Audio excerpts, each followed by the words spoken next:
Been desperately trying to find a quiet spot to film today because of all the noise interference issues I had with the Renault 5. So I popped down to the banks of the River Severn. Noisy bastards! Also, I went to the three-county showground earlier. Is there any more annoying sentence than, do you know this is private property? I think that must be the most annoying thing that anyone can ever hear, ever. Of course I bloody know it's private property. What do you think we're going to do? Wee on it? That's quite a scenic little video, isn't it? How low in the water is that? Right, now that that barge is out of the way, let me tell you all about my barge. This is my Volvo 940 Turbo, a car that I bought back in April. So if I'm going to do a full walk around of my Volvo, this is about as original as they get, apart from the damage that I'd mentioned before where it was repainted, and I believe it was repainted down this side that you're looking at. It's obviously had a lot of work done in the past to keep it in such good condition and on the road, so I'll show you some of the bits that I need to deal with still. Right, my wiper doesn't seem to do a fat lot, so I might just blank that off. And then you can see the dents in the boot here, look, paint's starting to peel off there and a little bit there, but again, nothing too bad. I've got a bit of rust coming through there and a bit of rust coming through up there, so all jobs for the future really. Inside the boot, what have I done? I have cleaned the heck out of this car, not outside but all the little bits. Bit of sellotape there keeping that in place, but like I've cleaned all in here. I've had all of this vent off and I've vacuumed everything just to keep it all nice. And then in the back, look at the size of that boot. It's absolutely gargantuan. It's brilliant. Right, as I've said in previous videos, I really like carpet, so I always carpet the boot of my car with a piece that's cut to size. So there's that piece there that slots in. Now, under the back here then, this is where if it was a 7-seater option, you'd have your fixed rear seats. So in here, I've got plenty of storage, then the spare wheel well, and then each side, I've got these gigantic storage sections for all your spares. So in there I've got fuses, I've got some coolant, I've got a tow strap, some bog roll, you never know, bit of spare oil and some rags and whatnot. But there's just so much space in these cars. They're absolutely brilliant, you know. Yeah, as I said, painted all that gold just really to make it last forever. Be nice if this car lasts forever. So that's that. It does have a factory fitted dog guard as well, which is there, which is really great, really neat. It just swings down and hooks into place there. So I've got a dog guard. Don't do much about the children, but there we go. Oh look, my boat's going past again. Well, not my boat, but you know what I mean. So there's the boot. Right, in the back, I've got this bit of trim that is coming off, Pablo sticker, and you'll notice I'm only running one roof rack, which is because I'm an idiot basically and couldn't find my correct bolt for the one roof rack, and then spent an entire morning being an idiot when I should have just gone to the shop. So they're on, and the fronts I've taken off already. There goes another boat. Right, in the back, again, it's all just nice and simple. So they've got side impact protection, which runs through the sides of the car. In the back, you've just got a simple speaker. I've got windy up windows, piece of carpet, and a pull door handle. So nothing complex at all about that. I love the simplicity of this car. And loads of space, you know? There's not loads of space that's taken up by safety measures like modern cars, but if you sit in the back, there's loads and loads of space. Nice easy pull handle just to pull that forward, and then a nice easy button up there just to fold that flat. Your seats go completely flat, really, really easily, and give you an absolutely huge bed. It is, it's just a bed in there. I'll show you. Pull that flap, that disengages the plastic lock, look. Right, there we go.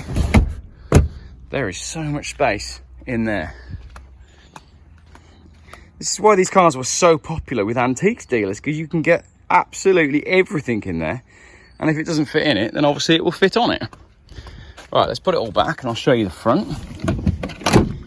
Oh, Bakugan. Yeah, so these little recesses in the floor as well, really handy for storing Bakugan, apparently. Which are very much like a Volvo, in that they transform, like my Volvo just did. There you go, back to normal. So, as I said, stripped all my carpets out because of one, tiny and really rather insignificant leak in the front left, which I suspect was caused by the sunroof, which is another item that I've fixed. But I quite like my gold carpets. It's cheeky.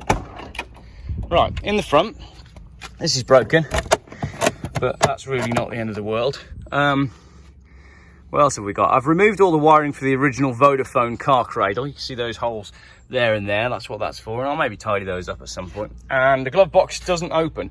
John tells me that it opens with a screwdriver, but I've not tried that yet. So when I start the car up, this aerial pops up, which is really rather cool. I'll film that in a minute. So inside the dashboard of my 940. Tell you what I like about it, there's no wood. On the one that I sold to Richard earlier last year, these were like faux wood veneer, and I didn't like that. This is just nice and simple. If anything, it's a bit plain, but it's got gold floor now, so that kind of counteracts the plainness of it. Headlights are basically automatic, so Volvos have always got the lights on anyway.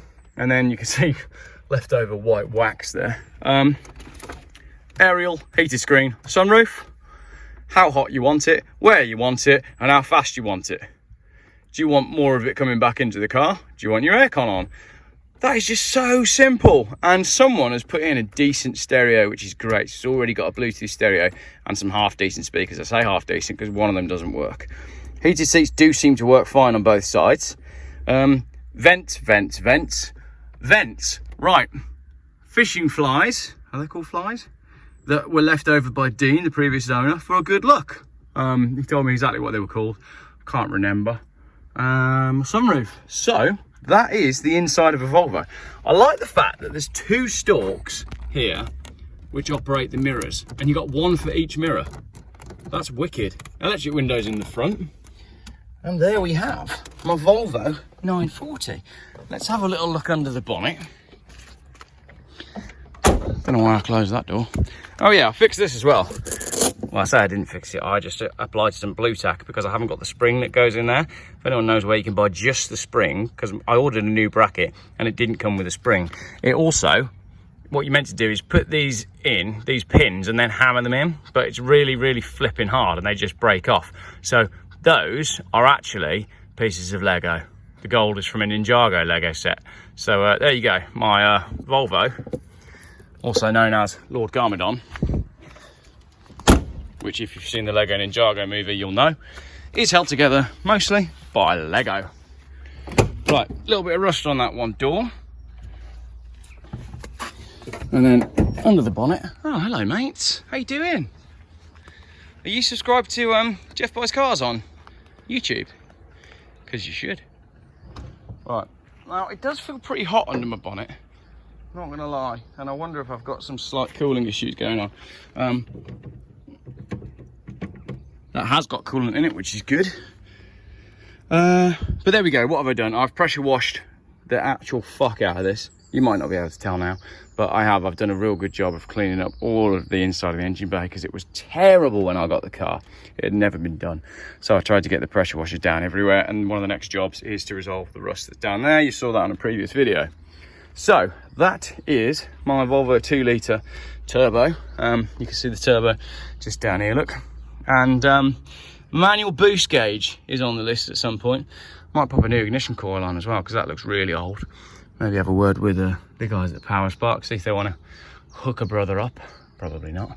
And that's it. Might replace some pipes at some point, because, whoa, nearly fell up the bank.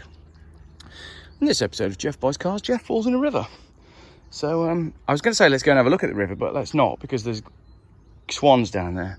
And I nearly called them geese, but they are swans. And a parking ticket from Rest Bay in Mumbles, which is where we went with this car after buying this car whilst we were on the way there. So there we have it.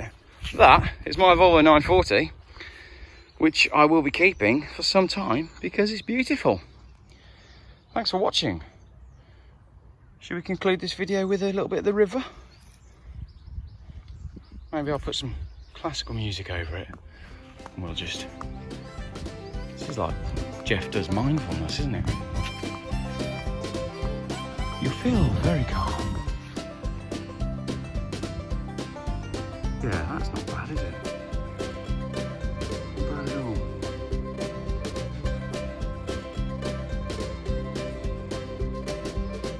Well, that's better than being at 3 Counties Showground and getting told off by security, isn't it? Thanks for watching.